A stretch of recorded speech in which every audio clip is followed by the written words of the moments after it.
नमस्कार दोस्तों, आपका फिर स्वागत है ऑन एयर विद सौरभ में।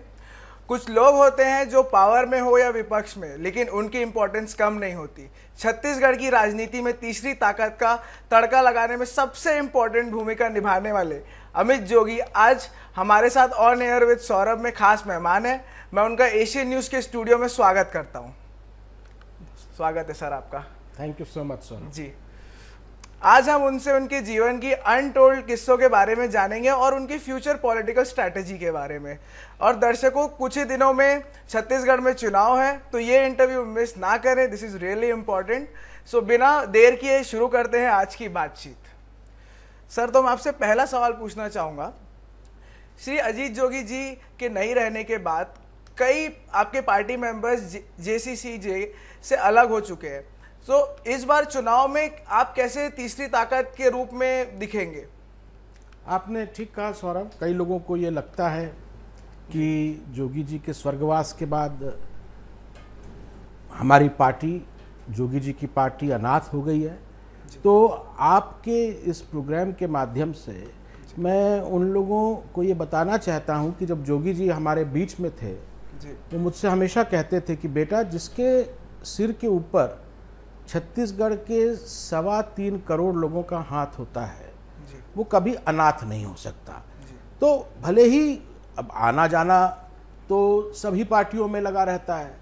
आपने महाराष्ट्र में देखा, चीफ मिनिस्टर उद्धव ठाकरे की पार्टी, वो चीफ मिनिस्टर रहते रहते अपनी पार्टी नहीं बचा पाए। शरद पवार जी जैसे कद्दावर नेता, उनकी पार्टी में स्प्लिट हो गया। तो आपने बिल्कुल सही कहा है। पिछले 3 वर्षों में खासकर जहां पूरे देश भर में ऑपरेशन लोटस की चर्चा हुई, हमारे साथ तो ऑपरेशन लोटस और ऑपरेशन पंजा दोनों चला है। उसके बावजूद आज जो हमारे साथ लोग खड़े हैं, इसको कहते हैं they have been baptised by fire. वो अग्नि परीक्षा देके आज हमारे साथ हैं। तो ये कोई नई बात नहीं है।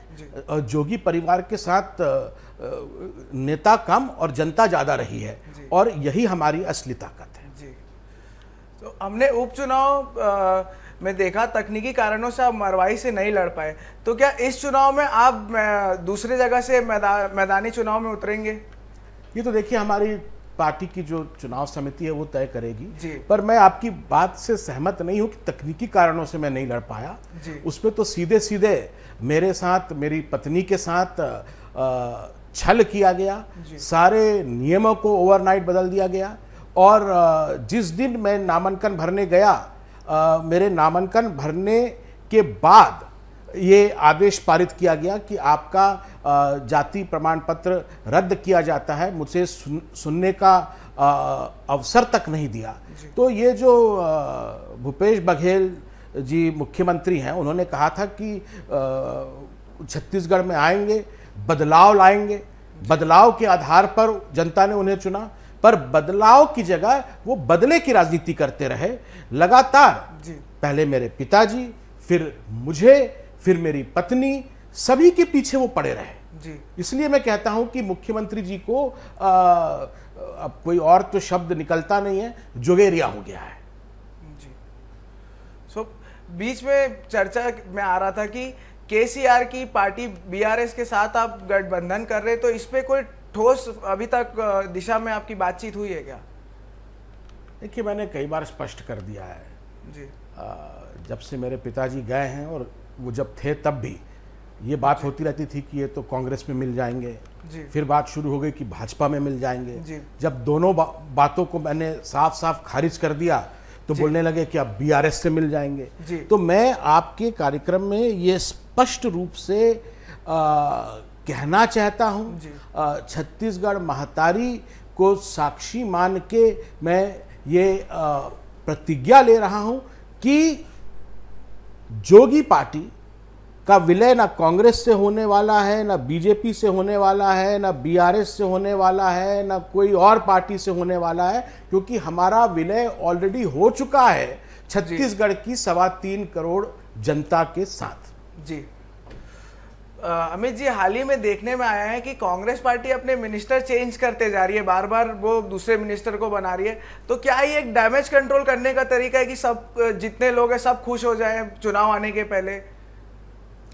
देखिए, मंत्री आते हैं जाते हैं जी। पर छत्तीसगढ़ के परिप्रेक्ष्य पे मैं बात करूं तो माननीय भूपेश बघेल जी मुख्यमंत्री बने, एक जन घोषणा पत्र था उसके आधार पे बने, तमाम बड़े बड़े वादे किए गए, एक भी वादा उन्होंने नहीं पूरा किया। वो बोलते हैं भूपेश है तो भरोसा है, वास्तविकता ये है कि भूपेश है तो धोखा है। उन्होंने हर वर्ग को धोखा दिया, महिलाओं को शराबबंदी के नाम पर धोखा दिया, युवाओं को बेरोजगारी भत्ता और नौकरी के नाम पर धोखा दिया, किसानों को बिजली बिल हाफ करने और सिंचाई उपलब्ध कराने के नाम पर धोखा दिया, और सबसे बड़ा धोखा अगर उन्होंने किसी को दिया, और मैं सीधे आपका प्रश्न का जवाब देना चाहता हूं, अपने ही जब आप पैदा नहीं हुए थे तो एक पिक्चर आई थी, बहुत रिकॉर्ड तोड़े उस पिक्चर ने, शोले पिक्चर। मुझे लगता है कि आपने जरूर टीवी में देखा होगा, आप खुद भी फिल्मी बैकग्राउंड से हैं। राइट। उस पिक्चर में जय वीरू की जोड़ी थी। जय वीरू ने अकेले गब्बर सिंह का उसका समापन कर दिया, उसका खात्मा कर दिया। ठीक वैसे ही कुछ स्थिति हमारे छत्तीसगढ़ में बनी। जय वीरू की जोड़ी यहां पर भी चली खूब, गब्बर सिंह को उन्होंने सत्ता से बाहर कर दिया, पर वहां तक शोले पिक्चर की समानता है। उसके बाद वीरू ने सबसे पहले अगर किसी को धोखा दिया तो जय को। जब सरकार बनी तो दोनों के बीच समझौता हुआ कि 2.5 साल मैं चलाऊंगा, 2.5 साल तुम चलाना, यह समझौता किया गया। उस समझौते को उन्होंने तोड़ दिया। जो अपने सबसे करीबी दोस्त का नहीं सगा हो सका, वो आपका, हमारा और किसी का कैसे सगा हो सकता है? तो टीएस सिंहदेव जी से उन्होंने वादा किया था, मतलब वीरू जय से वादा किया था वीरू ने कि 2.5 साल तुमको चलाना है, मुख्यमंत्री रहोगे, और 2.5 महीने के लिए उन्हें उप मुख्यमंत्री की अनुकंपा नियुक्ति दे दी। ये इस प्रकार से चल रहा है।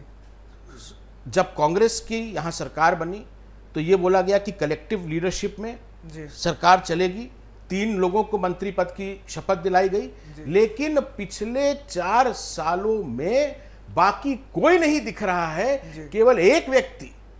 और अंग्रेजी में एक कहावत है कि पावर करप्ट्स और एब्सोल्यूट पावर करप्ट्स एब्सोल्यूटली। ये जो 4 साल हमें देखने को मिला, जो पावर का केंद्रीकरण हुआ, इसके कारण भ्रष्टाचार इतना बढ़ गया है। आज ही की मैं बात करूं तो एक बड़ी प्रतिष्ठित परिवार की लड़की जो आईएएस अफसर थी हमारे ही काडर में, उसको ईडी ले गई। इसके पहले कई और आईएएस अधिकारी अंदर चले गए। मुख्यमंत्री के जो तथाकथित जो करीबी लोग थे, जो पैरेलल गवर्नमेंट चला रहे थे, पूरे देश में एक जीएसटी प्रणाली है, लेकिन छत्तीसगढ़ में जीएसटी के साथ साथ बीएसटी भी वसूला जाता है।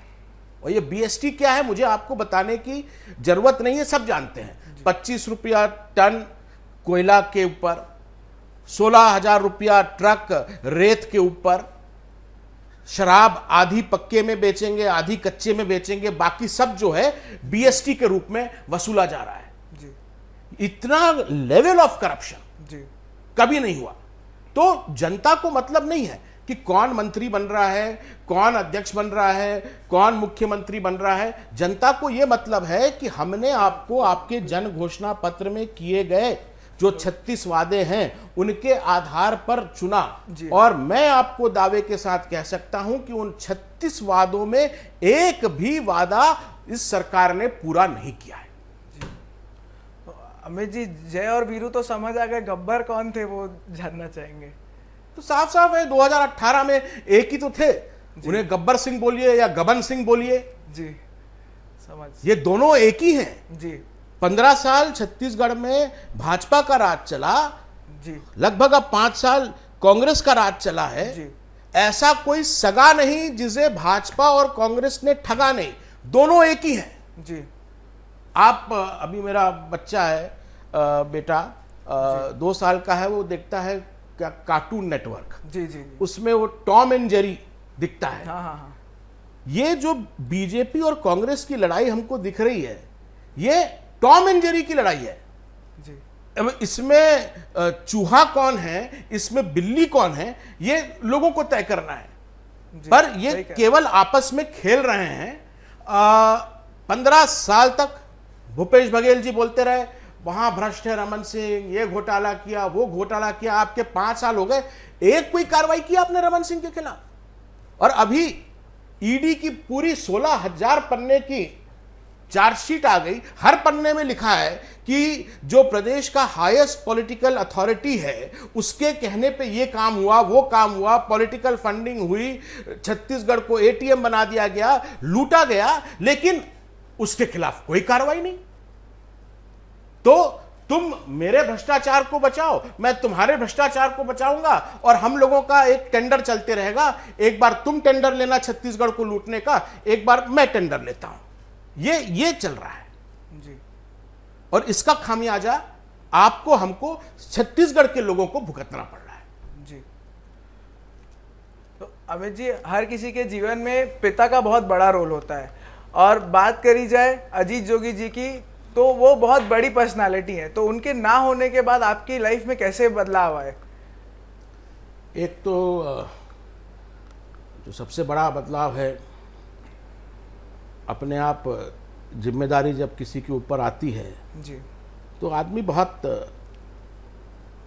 अपना संयम पे काबू पा लेता है।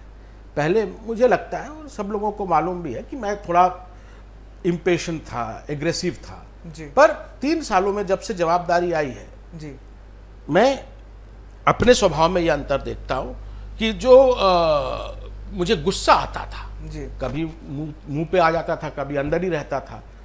पापा चले गए, लेकिन अपने साथ जो वो मेरा गुस्सा था, जिसपे वो बोलते थे कि तुम्हारे पास हर वो खूबी है जो होनी चाहिए, एक चीज तुम्हारी कमजोरी है, वो है गुस्सा। वो गुस्सा अपने साथ लेके चले गए। पर आज भी मुझे जी, हर पल ऐसा लगता है जैसे पापा मेरे साथ ही हैं। जहां मैं देखता हूं, मुझको लगता है कि वो जब उनका अंतिम समय आया, डॉक्टरों ने बोला कि अब नहीं बच पाएंगे, उस समय मैं उनके आईसीयू में बिस्तर में थे, वो वहाँ गया और उनको, उनके पांव पकड़ के उनसे केवल एक ही मैंने निवेदन किया कि आपको मुझे अकेला छोड़ के नहीं जाना है, आपको मेरे साथ रहना है। और ईश्वर की ऐसी कृपा रही कि उनके जाने के ठीक 4 महीने बाद मेरी पत्नी को एक बेटा हुआ, और जब भी मैं अपने बेटे को देखता हूं तो उसमें मुझे अपने पापा नजर आते हैं। It's really nice sir. Manipur की घटना को लेकर आप क्या कहना चाहेंगे? मणिपुर की घटना ने पूरे देशवासियों को शर्मसार कर दिया है, अगर उस एक घटना को देखें। पर मणिपुर में जो स्थितियां बनी जी, पहले क्यों नहीं बनी और अब क्यों है जी, इस पर विशेष रूप से जांच होनी चाहिए। There is a total failure of government. जो बीजेपी का एजेंडा है डिवाइड एंड रूल, जी, मुझे लगता है कि जो हमारे भाजपा के लोग हैं उनको क्या हो गया है, मोदियाबिंद। उनको जैसे मोतियाबिंद होता है, तो मैं मोदियाबिंद बोल रहा हूं। उनको पास की चीजें जो हैं वो नहीं दिखती, दूर की चीजें दिखती हैं। उन्हें इंडिया, पाकिस्तान, हिंदू, मुसलमान, ये सब दिखता है। और यही कारण है कि आप देखेंगे पूरे देश को आज धर्म के आधार पर एक दीवार खड़ी कर दी गई है जी, और वही मणिपुर में हुआ जी। वहां पर जो चल रहा था उसको चलने देना था, बिना सोचे समझे, बिना कंसल्टेटिव प्रोसेस में इंगेज किए। सरकार नोटबंदी करी, किसी से पूछा, एक दिन सडनली प्राइम मिनिस्टर आ गए टीवी में, बोला कि ये सब नोट बंद। जी। फिर 2000 का नोट लेके आए, फिर एक दिन आ गए बोले 2000 का नोट बंद जी। ये जो सडनली जी पार्लियामेंट में अचानक भयानक से वो किसान विधेयक आ गए जी, फिर अंत में वापस लेना पड़ा। तो कोई भी निर्णय, अभी जो यूनिफॉर्म सिविल कोड पे चर्चा हो रही है, पूरे देश में बहस छिड़ी हुई है, उनका जो नजरिया है कि वो हर चीज को केवल दो कोण में देखते हैं, माय वे और रॉन्ग वे, कि ये राइट है और ये रॉन्ग है। अगर आप यूसीसी यूनिफॉर्म सिविल कोड के पक्ष में हैं तो आप राष्ट्र प्रेमी हैं जी। अगर आप यूनिफॉर्म सिविल कोड के विपक्ष में हैं तो आप राष्ट्रद्रोही हैं जी। अरे हमारे देश में जो वाद विवाद की परंपरा है वो हजारों साल पुरानी है। जब प्रधानमंत्री अमेरिकी सेनेट को बोलते हैं कि India is the mother of democracy, 5000 साल से हमारे यहां लोकतंत्र की सभ्यता है, तो लोकतंत्र की सभ्यता क्या है कि हर प्रकार के विचार जी। आनो भद्रा तत्व यंतो, कि हर तरफ से जो रोशनी है उसको आने दो, इधर से आ रही हर तरह का विचार हमारे हिंदुस्तान में समान जीवित रह सकता है जी। और मणिपुर में इस बात का सरकार को एहसास होना था, बिना सोचे समझे वो एक कानून लेके आ गए कि इनको एसटी बनाएंगे, इनको नहीं बनाएंगे, इनको वो बनाएंगे। अरे आप अगर कंसल्टेटिव प्रोसेस करते, सोच समझ के चलते तो ये स्थितियां कभी पैदा ही नहीं होती। और आज तक जो है हम लोग केवल जो वायलेंस के सिम्टम्स हैं उसको एड्रेस कर रहे हैं कि यहां घर जला दिया, यहां मुख्यमंत्री के ऊपर अटैक हो गया, यहां मंत्री का घर जला दिया, यहां 2 महिलाओं का नग्न प्रदर्शन करवाया गया, यहां ये हुआ। ऐसे करीब 6000 एफआईआर रजिस्टर हो गए हैं। हम उन्हें अलग अलग रूप में देखते हैं, पर ये एक कॉमन प्रॉब्लम है। और उसकी जड़ क्या है? आपको जो लोग बड़े पद में बैठे हैं, बड़ी 100 बात की एक बात कि जो बड़े पद में बैठा है उसको बड़ा दिल रखना पड़ेगा। जब आप सबका विकास, सबका विश्वास ये सब बोलते हैं तो ऐसा करना भी पड़ता। आप स्कॉलर स्टूडेंट रहे, जेएनयू में पोस्ट ग्रेजुएशन करने के बाद आप लॉ में भी गोल्ड मेडलिस्ट रहे हैं। ऐसे में क्या आप पहले से ही सोच रहे थे कि मुझे पॉलिटिकल ही जुड़ना है, आप पहले कुछ और सोच रहे थे अपने करियर को लेकर? देखिए, मैं एक middle class family, service family से आता हूँ जी। मेरे पिताजी पहले आईपीएस में थे, फिर आईएएस में थे जी। मेरी माँ मेडिकल कॉलेज में प्रोफेसर थी जी। तो हम लोग एक वर्किंग क्लास, मिडिल क्लास के लोग हैं। परिस्थितियां ऐसी बनी कि अचानक भयानक हम पापा को राजनीति में आना पड़ा जी। कोई आना कभी उन्होंने सोचा भी नहीं था जी। पर परिस्थितियां ऐसी बनी, राजीव जी ने बोला नहीं अब आपको आना है जी। वो राजनीति में आ गए। मैं भी कभी नहीं सोचा था कि मुझको राजनीति करनी है जी। पर परिस्थितियां ऐसी निर्मित हुई जी। लोगों ने जब देखा कि वो जोगी जी को अटैक नहीं कर पा रहे हैं, मेरे ऊपर तमाम प्रकार के जी अटैक करने लगे जी। तो मजबूरी में मुझको राजनीति में आना पड़ा। लेकिन जब मैंने अपने पिताजी को कहा कि ठीक है अब मैं पब्लिक लाइफ में आना चाहता हूं, तो उन्होंने पहले कहा कि देखो तुम्हारा जो परवरिश है वो छत्तीसगढ़ के बाहर हुआ है और तुम छत्तीसगढ़ में राजनीति करना चाहते हो, तो first you have to learn, पहले यहाँ की भाषा, यहाँ की संस्कृति, यहाँ का रहन सहन तुम्हें सीखना पड़ेगा। मेरे को 3 महीने के लिए उन्होंने बिना मोबाइल के, बिना कुछ के, एक गांव है बिल्हा में आता है, मनियारी नदी के पास है, ताला मंदिर, तो ताला मंदिर में मेरे को बोला कि वहीं रहोगे तुम, वहीं के जब तक मैं देख ना लूं कि तुम वास्तव में यहाँ के लोगों की दुख दर्द को नहीं समझते, उनको नहीं अपना मानते, तब तक पॉलिटिक्स नहीं। तो वो मैंने किया और पॉलिटिक्स में मैंने सबसे पहला जो काम किया, दंतेवाड़ा से लेकर सुकमा, उस समय एक बहुत बड़ी नक्सल घटना घटी थी चिंतलनार में, 76 हमारे जवान शहीद हो गए थे और कोई वहां नहीं जाना चाहता था। यहां तक कि सुप्रीम कोर्ट ने बोला सीबीआई की एक टीम भेजने के लिए, या लोगों ने, सीबीआई वालों ने मना कर दिया, हम नहीं जाएंगे। ऐसे में उस समय मैंने अपने कुछ युवा साथियों को लेकर, करीब 100 युवा साथी थे, जिनमें से 30% अब आज विधानसभा में हैं किसी न किसी तरफ से, उनके साथ मैंने दंतेवाड़ा से मां दंतेश्वरी का आशीर्वाद लेकर और सुकमा तक पद यात्रा करी, सत्याग्रह किया। तो तब मुझे संतोष हुआ कि हाँ, पॉलिटिक्स में रहना चाहिए। और उस समय मैंने ये बात पहले कभी किसी के साथ शेयर नहीं करी, आपकी भी गर्लफ्रेंड है, उस समय मेरी शादी नहीं हुई थी, मेरी गर्लफ्रेंड थी, नाम नहीं लूंगा क्योंकि अब वो शादीशुदा है। हम लोगों की शादी की बात भी तय हो गई थी, पर जैसे ही उसके पिताजी ने देखा टीवी में कि ये तो नक्सली इलाके में वो कर रहा है पद यात्रा, उन्होंने कहा कि मैं अपनी बेटी को भाई आपको नहीं दे सकता, कब आपको बेचारी विधवा बन जाए। उनका भी सोचना ठीक था। तो एक बड़े पर्सनल सेक्रीफाइस के साथ मैंने पॉलिटिक्स चालू करी और लोगों का प्यार बहुत मिला। जब 2013 में चुनाव हुए तो मैं चुनावी मैदान में उतरा और पूरे प्रदेश में सबसे ज्यादा वोटों से मैं जीत के आया हूं। तो मुझे लोगों ने हमेशा प्यार दिया है। पिछली बार पार्टी ने यह तय किया कि भाई पार्टी क्योंकि नई बनी है, सब जगह चुनाव लड़ रही है, तो आप मैनेजमेंट का काम देखिए, आप पूरे स्टेट को संभालिए, एक जगह मत केंद्रित रहिए। इसलिए मैं नहीं लड़ पाया। इस बार जैसा भी निर्णय होगा, लेकिन इतना तय है कि हमारा विलय नहीं होने वाला, हम सभी सीटों पर लड़ेंगे, अपने दम पर लड़ेंगे। हालांकि मेरी अपनी इच्छा है कि जो छत्तीसगढ़ में आंचलिक पार्टियां हैं, चाहे वो सरगुजा तरफ देखें, कोरबा तरफ तो गोंडवाना गणतंत्र पार्टी है स्वर्गीय हीरा सिंह मरकाम की, इधर एक सर्व आदिवासी समाज का गठन हुआ है बस्तर में, अभी उपचुनाव में उनका भी कुछ प्रदर्शन देखने को मिला। तो मैं चाहूंगा कि सबको एक साथ लेकर हम लोग चलें, ताकि जो गैर कांग्रेसी गैर भाजपाई वोट है उसमें बिखराव ना हो। इस उद्देश्य पे हम लोग आगे काम करेंगे।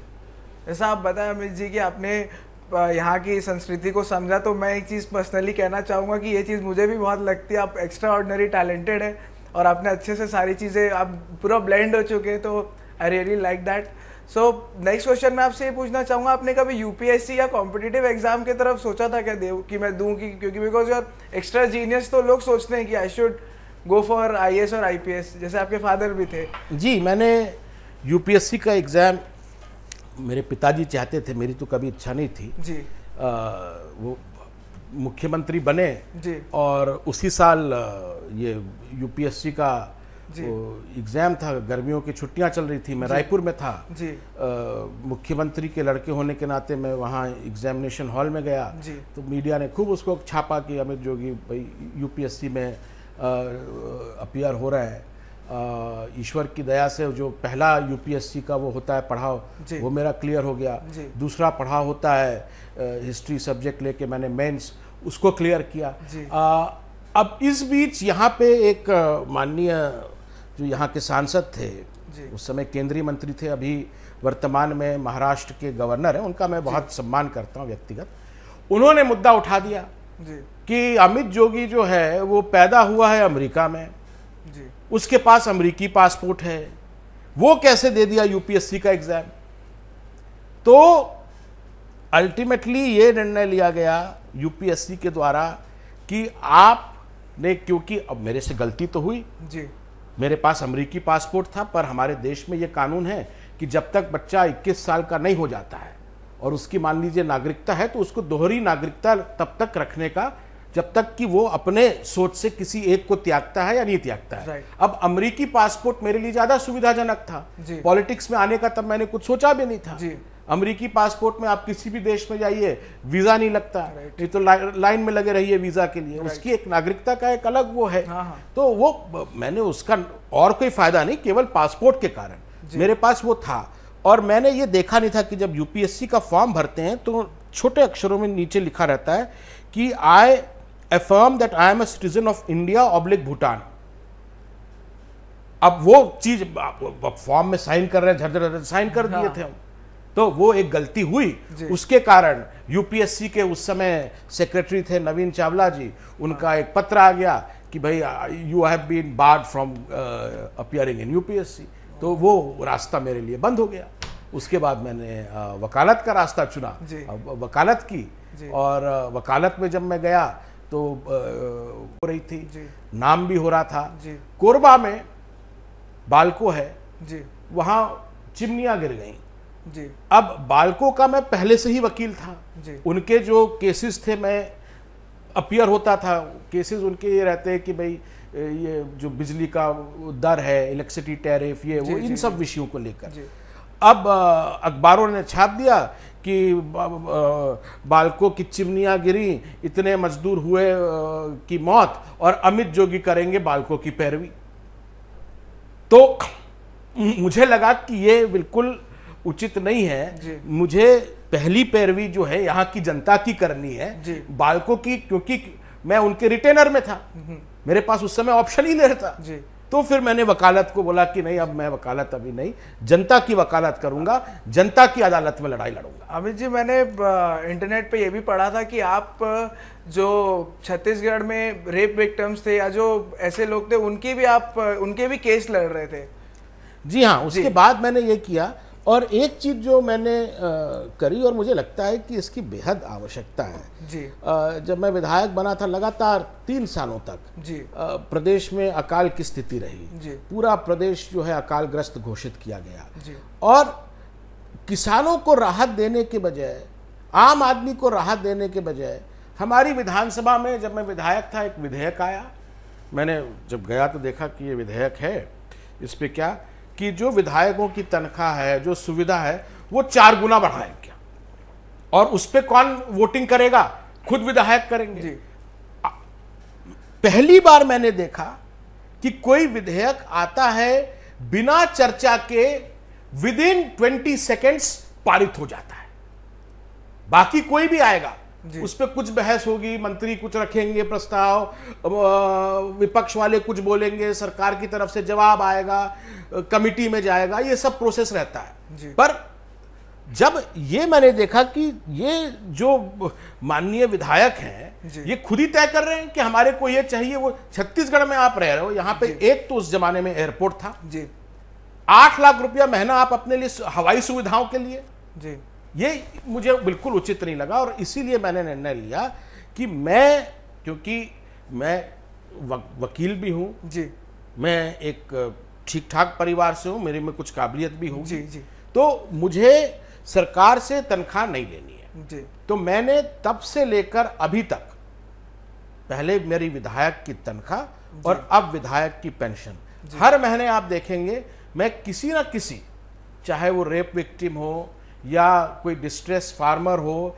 या एजुकेशनल इंस्टीट्यूशन हो इन नीड, या हाथी प्रभावित लोग हों जिनके खेतों को हाथियों ने ध्वस्त कर दिया है, इन सब चीज़ों में मैं लगातार, जो सुसाइड्स करते हैं उनको, तो एक संतोष रहता है कि भाई कुछ अच्छे काम में मैंने योगदान किया। पर आज तक, क्योंकि आपने पूछा इसलिए मैं बोल रहा हूँ, इसकी मैंने कोई पब्लिसिटी नहीं करी। मैं पढ़ रहा था आपके बारे में, तो मैंने ये काफ़ी जगह पढ़ा, और मैंने सोचा कि ये ज़रूर बात एक बार आपसे करूँगा करके, कि आप उनकी भी हेल्प करते तो वो चीज़ भी लोगों तक पहुँचे। जैसे एक आपसे ये भी सवाल पूछना चाहता था मैं, कि जैसे जब आप घर पे रहते थे, जब आपके पापा थे, तो जब आप खाने पे बैठते थे तो किस तरह के डिस्कशंस होते थे? क्या वो पॉलिटिकल होते थे, या मतलब किस टाइप? ऐसे मैं भी अपने फादर के साथ बैठता तो ऑब्वियसली, अगर मतलब खाने में, अगर खाने के समय हम लोग कभी अकेले तो खाते नहीं है खाना, जो भी घर में होगा उनके साथ, मतलब आपने भी देखा होगा आपके परिवार से भी, जो आपके बड़े पिताजी रहे हैं, पिताजी रहे हैं, आपके साथ कभी भोजन करने का सौभाग्य नहीं मिला, पर वैसे बाकी सबके साथ हम लोग हमेशा मिलके ही खाते हैं। और सामान्य जो चर्चाएं होती हैं, अब पूरी अगर राजनीति दिन भर होती रहे, खाने की टेबल में हम लोग पसंद करते हैं कि गैर राजनीतिक बातें हों। क्या फुल टाइम पॉलिटिक्स, ये मुझे ये नहीं जमता है।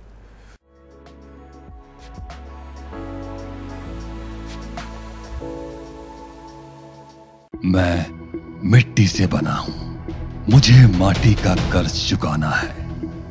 कुछ सपने सच हो रहे हैं, कुछ को सच बनाना है। कुछ वादे थे, निभा दिए मैंने, कुछ और हैं जिन्हें निभाना है। युवा हैं जो साथ साथ चलते हैं, मुझे इनका भी साथ निभाना है। तरुणाई में जोश है, वे बदल सकते हैं अपनी तकदीर, संवार सकते हैं राज्य की तस्वीर। अपने बल पर युवा गढ़ सकते हैं प्रदेश, अपने बल पर बना सकते हैं उन्नत देश। मुझे उनके साथ चलना है, उनसे कुछ कहना सुनना है। जमाना बदल रहा है, उनके नजरिए से देखना है। कहने को है बहुत सी बात, आ रहा हूं करने भेंट मुलाकात।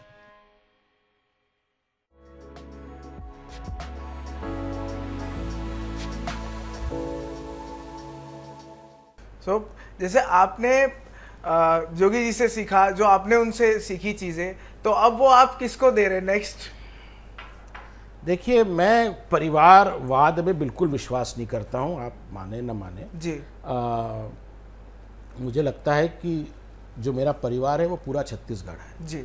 ठीक है, अभी मैं अध्यक्ष हूँ जी। कल जब कोई और भी अध्यक्ष बन सकता है, कई लोग जो जुड़ते हैं, तो हर व्यक्ति को अवसर मिलना चाहिए। ये फैमिली फर्म बन के नहीं रहना चाहिए। जी जी। बड़ी सोच समझ के जब जोगी जी ने पार्टी का नाम रखा, जनता कांग्रेस छत्तीसगढ़ रखा, हाँ। जोगी वाला नहीं रखा। हाँ। पर लोग पता नहीं क्या है, जनता कांग्रेस कोई नहीं बोलता है, सब उसको जोगी कांग्रेस ही बोलते हैं। मीडिया में भी देखिए, अखबारों में भी देखिए। तो ठीक है, जोगी कांग्रेस अब चल गया है तो चल गया है, पर इसका मतलब ये नहीं कि इस पार्टी में हमेशा कोई जोगी का कब्जा रहेगा। हम चाहते हैं कि कोई भी व्यक्ति जी जो छत्तीसगढ़ से प्यार करता है जी, वो जो चाहता है कि छत्तीसगढ़ के जो निर्णय हैं वो दिल्ली में ना हो, यहीं छत्तीसगढ़ में हो, हम खुद अपने निर्णय लें। जो ऐसी विचार रखता है वैसा कोई भी व्यक्ति हमारी पार्टी का अध्यक्ष बने, भविष्य में मुख्यमंत्री बने, मंत्री बने, ये मेरा एक सपना है। और मुझे क्योंकि इसके पहले 2010 से लगातार युवाओं के साथ काम करने का अवसर मिला। जी जी। बहुत सारे युवा कई कई मुकाम में पहुंच भी चुके हैं, तो मुझे संतुष्टि होती है, भले मेरे साथ ना हो। कई कांग्रेस में है, कई अभी बीजेपी में है, कई कहाँ हैं, पर जहां पर भी रहें वो इस भावना को आगे बढ़ाएं। ये मेरी लेगेसी होनी चाहिए, ये मेरी विरासत होनी चाहिए। जी। अमित जी, राजनीतिक सवालों की तरफ फिर हम लौटते हैं।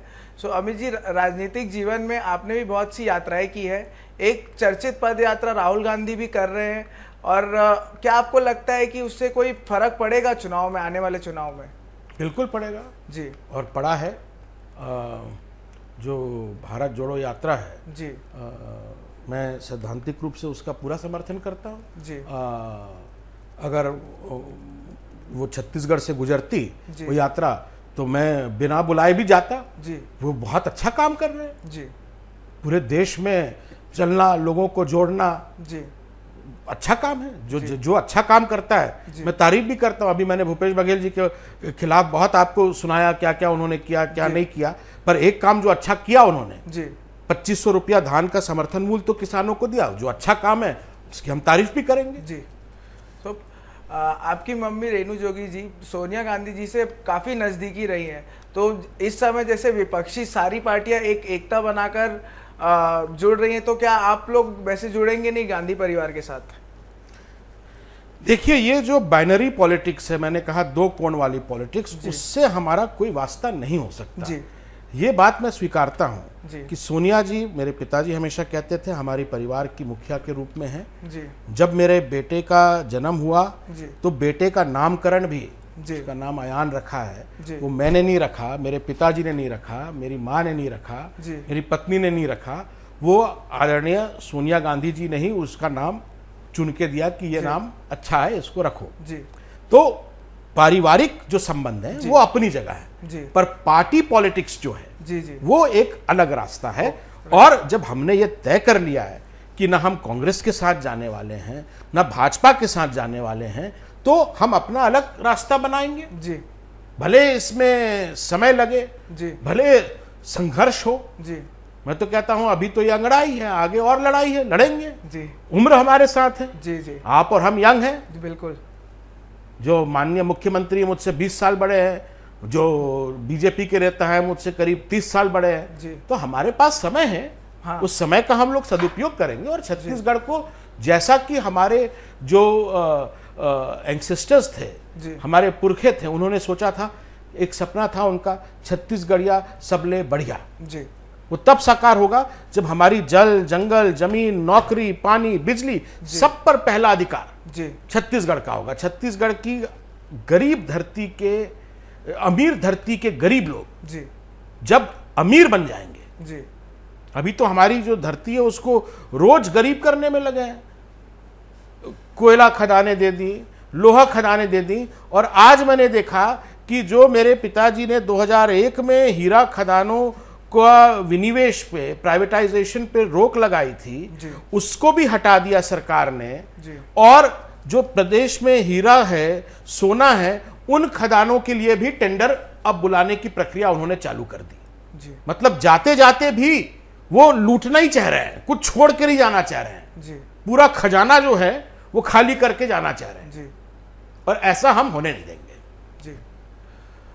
अमित जी, अगला सवाल है, जो जग्गी मर्डर केस था, उससे आपको और जोगी जी को काफ़ी पॉलिटिकल करियर में अप्स एंड डाउन देखना पड़ा, उसका सामना कैसे किया और वो क्या था? देखिए, वो एक ऐसा घटनाक्रम था जी जो मुझे वापस छत्तीसगढ़ की ओर खींच लाया। जी। मैं तो यहाँ बहुत कम रहता था। जी जी जी। पर उस पूरे घटनाक्रम में और न्यायपालिका में मुझे पूरा भरोसा है। हाँ। भरोसा था और आगे भी रहेगा। इन्होंने मुझे फंसाने की कोशिश करी, कानूनी दांवपेच में फंसाने की कोशिश करी। मैंने उस विपदा को अवसर में बदला और वकील बन गया। जी। जब मेरे ऊपर ये सब केस चालू हुए, मैंने सीधे वकालत की पढ़ाई चालू कर दी, गोल्ड मेडल लेके आया, और यहां निचली अदालत ने मुझे बाइज्जत बरी किया, हाई कोर्ट ने बरी किया, सुप्रीम कोर्ट ने भी बरी कर दिया।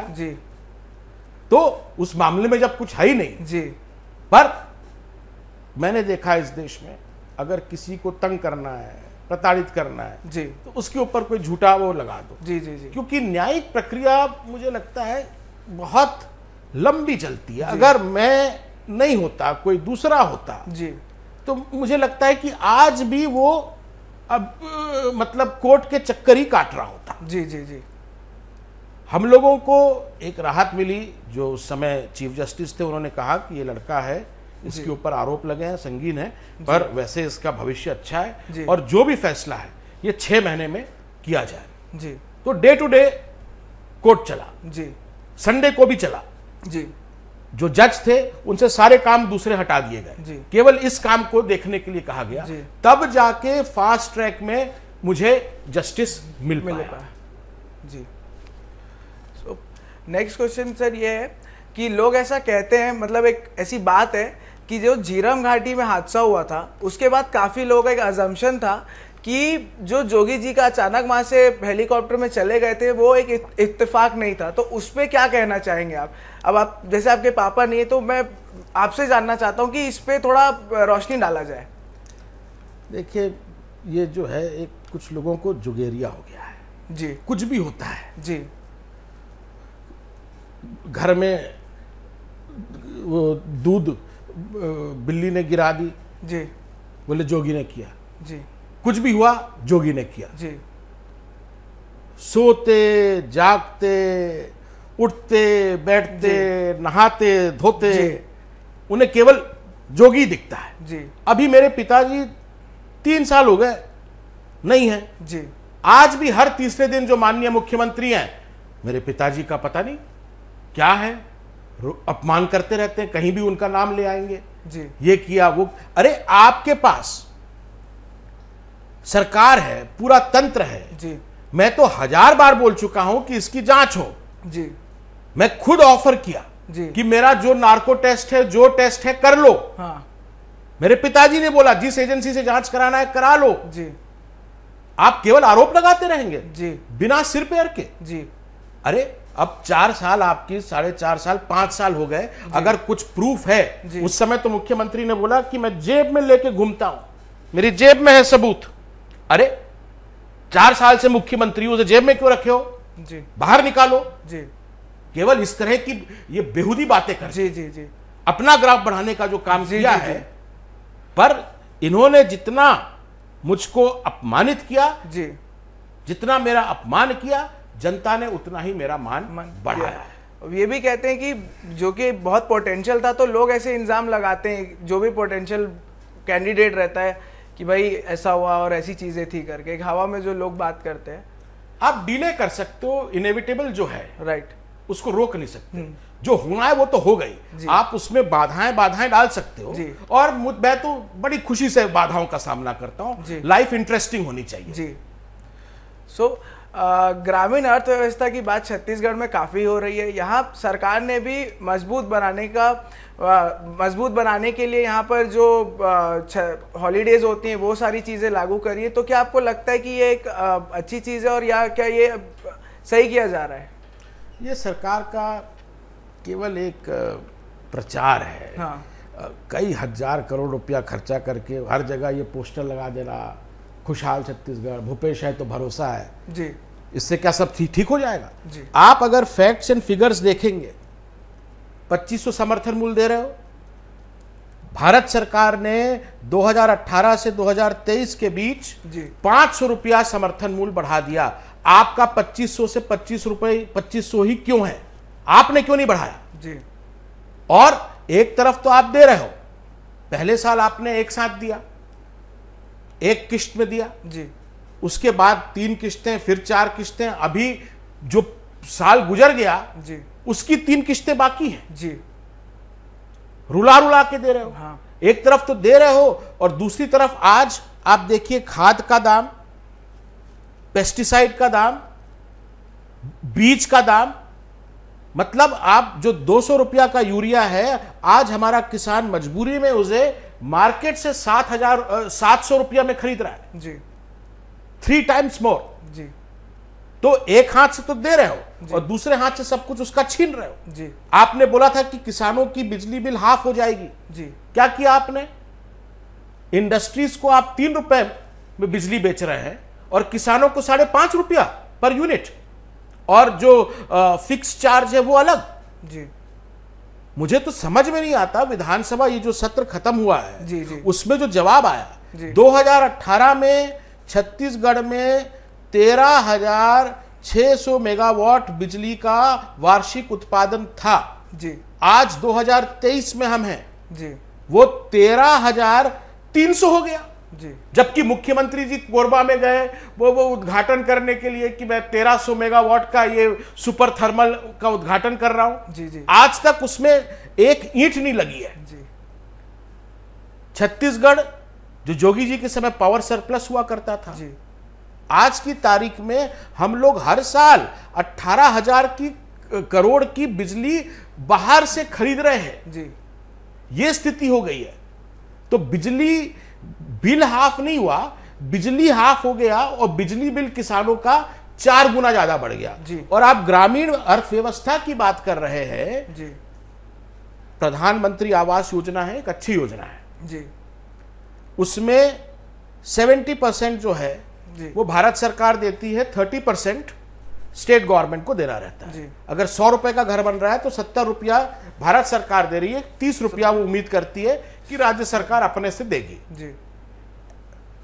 मात्र 506 करोड़ रुपया इन्होंने नहीं दिया। जी।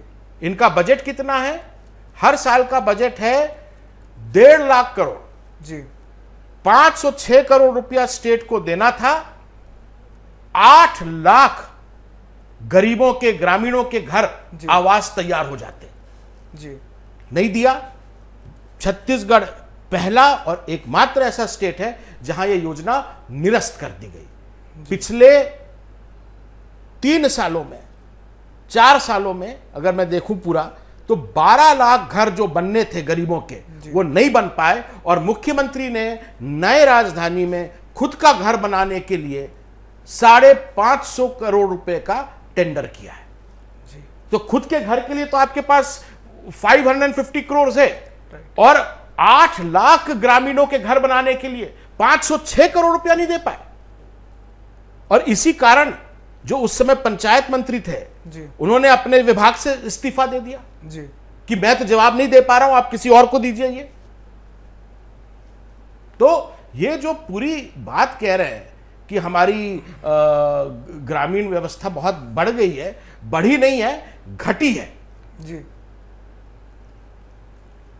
आज ग्रामीण अर्थव्यवस्था पर 1 लाख करोड़ रुपए का कर्ज का बोझ ये लाद के जाने वाले हैं।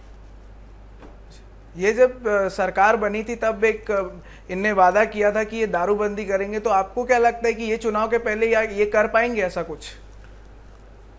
शराबबंदी की बात कही थी, गंगा जल सब जानते हैं लेके कही थी जी, उन सब में मैं नहीं जानना चाहता हूं जी, पर इन्होंने 4-4.5 साल हो गए, जी, शराब का दाम बढ़ा दिया, शराब का ब्रांड बढ़ा दिया।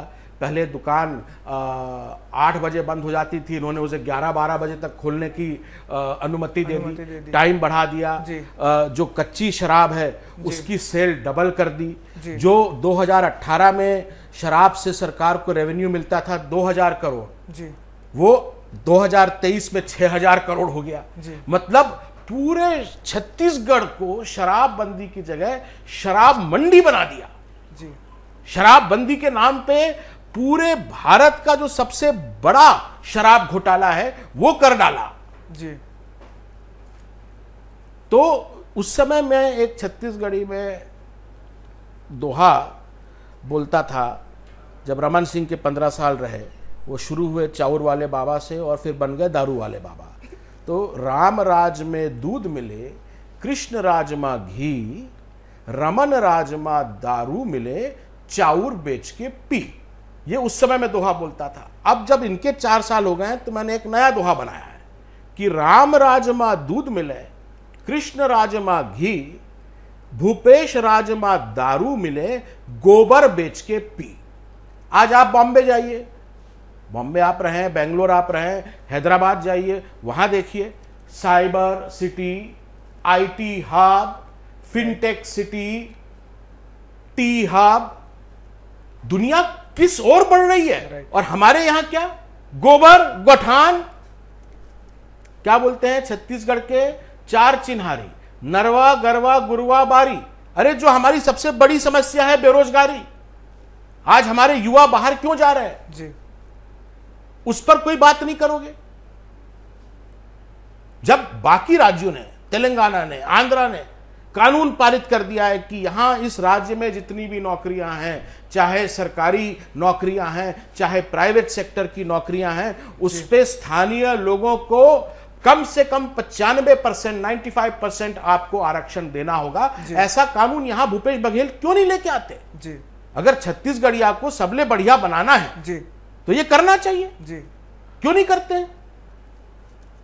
एंड आई फील जो आईटी सेक्टर है उसको भी काफी प्रमोट करना चाहिए। मोस्ट ऑफ द जो अभी यंगस्टर्स है, यूथ है, वो बाहर इसलिए जा रहा है क्योंकि यहाँ पर अच्छी आईटी कंपनीज नहीं है, मुझे ऐसा पर्सनली लगता है। तो उस पर भी थोड़ा ध्यान देना चाहिए। जो कुछ आईटी कंपनियां खुलने वाली थी वो भी चली गई। हाँ, चली गई जी। आप उनको कोई इंसेंटिव नहीं दोगे। राइट। केवल इन्होंने क्या किया है, खदानें बेचने का काम किया है, जंगल बेचने का काम किया है जी। कुछ इधर आई इन्वेस्टमेंट जी। इस ओर इन्होंने बिल्कुल एक रत्ती भर काम नहीं किया जी। अमित जी, हाल ही में फर्जी जाति प्रमाण पत्र के मामले में हुए प्रदर्शन पर आप क्या कहना चाहेंगे? जब आदमी के पास कोई रास्ता नहीं रहे जी, 3 साल से 3.5 साल से ये लोग लगातार संघर्ष कर रहे हैं जी, इसके पहले भी इस तरह का प्रदर्शन हुआ जी, तब लोगों ने ज्यादा ध्यान नहीं दिया, अभी विधानसभा चल रही थी जी, जब उनकी कोई बात सुनी नहीं गई जी, वो आपको सप्रमाण बता रहे हैं कि फला फला फला फला अधिकारी ये अनुसूचित जाति का नहीं है, ये अनुसूचित जनजाति का नहीं है जी। फिर भी इसने फर्जी बना के अपना ये काम कर रहा है, तनख्वाह ले रहा है जी। जो वास्तव में इन वर्ग के लोग हैं उनका हक मार रहा है जी। आपने सबसे शिकायत करी, कोई कार्रवाई नहीं हुई। एक ही कार्रवाई हुई, जो ये कका है जी, इनका मैंने नाम रख दिया खोका।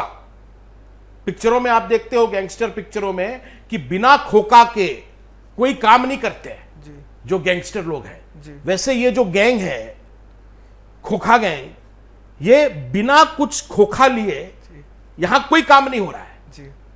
और यही काम हुआ कि जिनके खिलाफ शिकायत थी उनसे खोखा लेके शिकायत दबा दी गई। जी। तो जब इन्होंने कोई लाज नहीं रखी, संविधान की शपथ ली थी, गंगा जल की शपथ ली थी, कोई उसकी लाज नहीं रखी, तो इनके पास निर्लज होने के अलावा क्या ऑप्शन था? उन्हें अपने कपड़े उतारने पड़े। और सरकार ने जो उनके विरुद्ध प्रकरण चलाया है जी, उनको जेल भेजा है। मैं तो कहूंगा कि तत्काल सारे केस विड्रॉ होने चाहिए और जो वास्तव में दोषी हैं उनको जेल भेजना चाहिए। जी। अमित जी, आपकी पत्नी ऋचा जोगी पे भी जाति प्रमाण पत्र के मामले में कोर्ट कचहरी का उनको सामना करना पड़ा था, उसको लेकर आप क्या सोचते हैं? ऋचा, उसके दादाजी जी, ब्रिटिशर्स के टाइम में रेलवेज में काम करते थे, जो इंपीरियल रेलवे था। जी, एसटी सर्टिफिकेट जी, उनका था। उसके पिताजी जी, फॉरेस्ट डिपार्टमेंट, एसटी सर्टिफिकेट। जी, उसके चाचा central bank, state bank of India, ST certificate. जी, उसका भाई इसी सरकार में, इसी सरकार की पीएससी द्वारा सेलेक्ट किया गया है, मेडिकल ऑफिसर है पंडरिया में, जी, वो भी एसटी पे। जी। जब पूरा परिवार एसटी है, जी, भाई है, चाचा है, पिता है, सब है, जी, तो केवल ऋचा ही मिली। जी, बिना उससे पूछे, बिना उसको सुनवाई का अवसर दिए, जी, पहली बार ऐसा हुआ कि 15 घंटे के भीतर जी, किसी का सर्टिफिकेट के खिलाफ कंप्लेन हुई और 15 घंटे के भीतर उसको कैंसिल कर दिया गया। जी, और उसके ऊपर वो मुकदमा भी लगाया, जी, एफआईआर भी की गई, जी, 420 और क्या क्या धाराएं बढ़ाई गई। जी, लेकिन मैंने तो अपनी मां को बोल दिया था कि ये जितना कर रहा है ये देखेंगे, ऋचा के खिलाफ अगर कार्रवाई करते हैं, जेल उसको अगर भेजते हैं, तो अगले दिन मैं वकील हूं, उसको बाहर लेके आऊंगा। पर मेरी मां ने बोला कि तुम अपने साथ ये सब करो, वो हमारी घर की इज्जत है, जी, एंटीसिपेटरी बेल लगाओ। जी, एंटीसिपेटरी बेल हमने लगाई, जी। एंटीसिपेटरी बेल उसको मिली और कोई ताकत नहीं है जो मेरी पत्नी का बाल भी बाका कर सके। जी, क्योंकि जो सही है वो सही है, जो गलत है वो गलत है। जी। मुझे हम लोग अभी देख रहे हैं छत्तीसगढ़ में लगातार आईटी ईडी के छापे पड़ रहे हैं, तो काफ़ी लोग कह रहे हैं कि केंद्र की जो एजेंसीज है उनका दुरुपयोग किया जा रहा है, तो इसे आप किस तरीके से देखते हैं? इसमें केस बाय केस देखना पड़ेगा। हाँ, लीगल मेरिट है, कोर्ट में मामला आएगा, ट्रायल होगा, जी, दूध का दूध, पानी का पानी, सब होगा। जी, पर अभी प्रथम दृष्टया जी, इतनी संपत्ति, आप नौकरी कर रहे हैं, कोई 8th क्लास पास है, कोई आईएएस का अधिकारी है, 1 लाख रुपए तनख्वाह है, जी, पर संपत्ति उनकी कितनी टोटल अटैच हुई है? 221 करोड़। जी, तो ये कहां से आ गई संपत्ति जी, जो मुख्यमंत्री जी की सबसे खास थी? जी, अभी अंदर है, उनके ऊपर जो आरोप है मैं पढ़ रहा था, उनके भाई साहब जमशेदपुर में एक होटल में मैनेजर हैं, जी, उनकी तनख्वाह हर महीने 5,000 रुपया लेते हैं जी, और टैक्स, इनकम टैक्स वगैरह नहीं भरते, जी, लेकिन वो अपने ही होटल को हर साल जी, 20 करोड़ रुपए की सब्जी भाजी बेचते हैं। और उस होटल में कुल कमरे कितने हैं? 15 कमरे। 15 कमरे का होटल, जितनी उसकी वैल्यू नहीं है, उससे ज्यादा वो उसका जनरल मैनेजर उनको वो बेच रहा है। ये हो क्या रहा है? जी, अरबों खरबों की संपत्ति का लूट। जी, तो ये तथ्यों पर सरकार को केवल ये कह देना कि केवल राजनीतिक द्वेषवश हमारे ऊपर कार्रवाई हुई है, वो ठीक है, पर तथ्यों पे जाके जी आपको बोलना पड़ेगा। जी अमित जी, अक्सर रमन सिंह सरकार के वक्त आरोप लगता था कि अफसर बेलगाम है, तो क्या भूपेश बघेल अपने कार्यकाल में अफसरशाही को कंट्रोल करने में कामयाब रहे हैं आपके हिसाब से? अफसरशाही देखिए, ऑर्डिनरली क्योंकि मेरे पिताजी मेरी माँ सब सर्विस क्लास से हैं, तो मैं अफसरों के खिलाफ कुछ बोलता नहीं हूँ। जी जी। पर अभी जो देखने को मिल रहा है जी जी। ऐसा पहले हमारे छत्तीसगढ़ में कभी नहीं हुआ। जी। आपने अपने सपनों का छत्तीसगढ़ कैसा होगा, आपने उसे कैसा इमेजिन किया है कि जब आप जैसे आप लीड करेंगे तो आपके सपनों का छत्तीसगढ़ सबसे पहले तो ये हमारा राज बना है जी, 23 साल हो गए जी, छत्तीसगढ़ के सभी फैसले जी, दिल्ली से होते हैं। जी, यहाँ मुख्यमंत्री कौन बनेगा, अभी राज्यसभा सीटें का निर्णय हुआ जी, 2 राज्यसभा सांसद छत्तीसगढ़ से गए, एक यूपी का एक बिहार का। जी, छत्तीसगढ़ के 3.25 करोड़ लोगों में एक भी व्यक्ति नहीं मिला जी, और नारा दे रहे हैं छत्तीसगढ़ या सबले बढ़िया। तो क्या केवल गेढ़ी चढ़ जाएंगे, सौठा मरवाएंगे, भौरा खेलेंगे तो छत्तीसगढ़ या सबले बढ़िया हो जाएगा? जी। जब तक छत्तीसगढ़ के हर फैसले छत्तीसगढ़ में ना हो, जब तक छत्तीसगढ़ के जल जंगल जमीन जी पर पहला अधिकार छत्तीसगढ़ियों का ना हो, जी, तब तक वो सपना अधूरा रहेगा जो हमारे पुरखों ने देखा था। जी सर, एक आखिरी आपसे एडवाइस जो आप युवा नेताओं को और जनता को देना चाहेंगे। मैं युवा नेताओं से खासकर कहूँगा कि आजकल क्योंकि मैं देख रहा हूँ जो नेता आते हैं जी, वो कुछ कमाने के लिए आते हैं। राजनीति देखिए कभी प्रोफेशन नहीं हो सकता जी, ये आपका व्यवसाय नहीं हो सकता जी, आपकी जीविका ये नहीं हो सकती जी। राजनीति मतलब आप कुछ देने के लिए आए हैं जी, समाज को, दूसरों को कुछ देने के लिए, लेने के लिए नहीं। जी। और जब इस स्थिति पर पहुंच जाए, जी, ये दूसरों की सेवा करना, जी, ये आपकी प्राथमिकता बन जाए। जी, स्वयं सेवा नहीं, जी, दूसरों की सेवा, दूसरों की सेवा, तब आप राजनीति में आने का सोचें। जी।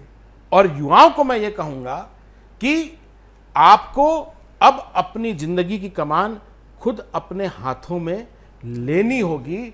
छत्तीसगढ़ के खासकर जो मेरे युवा साथी हैं वो बहुत मेहनती होते हैं। जी। एक कहावत है हमारे छत्तीसगढ़ में कि जो छत्तीसगढ़ का युवा है, दिन भर करत है अब्बड़ काम, लेकिन रात के चाहिए 250 ग्राम।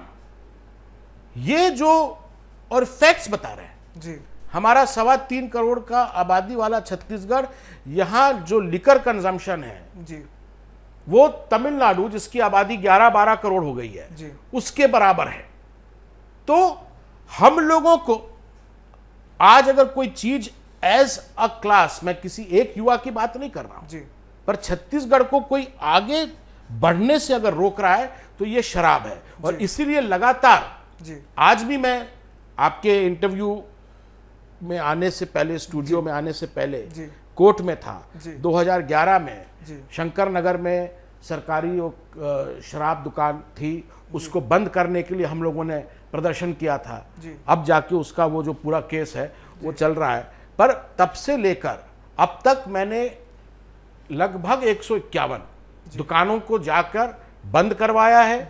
भले उसको कहीं दूसरी जगह खोल दें, पर मेरा ये उद्देश्य है कि हमें प्रदेश में, लोग बोलते हैं कैसे होगा, क्यों हो, अरे करके तो देखो फिर देखेंगे क्या होता है। पर युवाओं को अब अपना जिंदगी को में आगे बढ़ने के लिए एक तो शराब को छोड़ना पड़ेगा और दूसरा शिक्षा को हथियार बनाना पड़ेगा। यही मेरी उनको एडवाइस है। जी। तो दोस्तों, आज के लिए ऑन एयर विद सौरभ में बस इतना ही। अमित जी, आपका बहुत बहुत शुक्रिया, आज आप हमारे शो में आए। दोस्तों, बने रहे एशियन न्यूज़ में, देखते रहे, घर में लगे बोर, खोलिए 1174। शुक्रिया आपका, नमस्कार।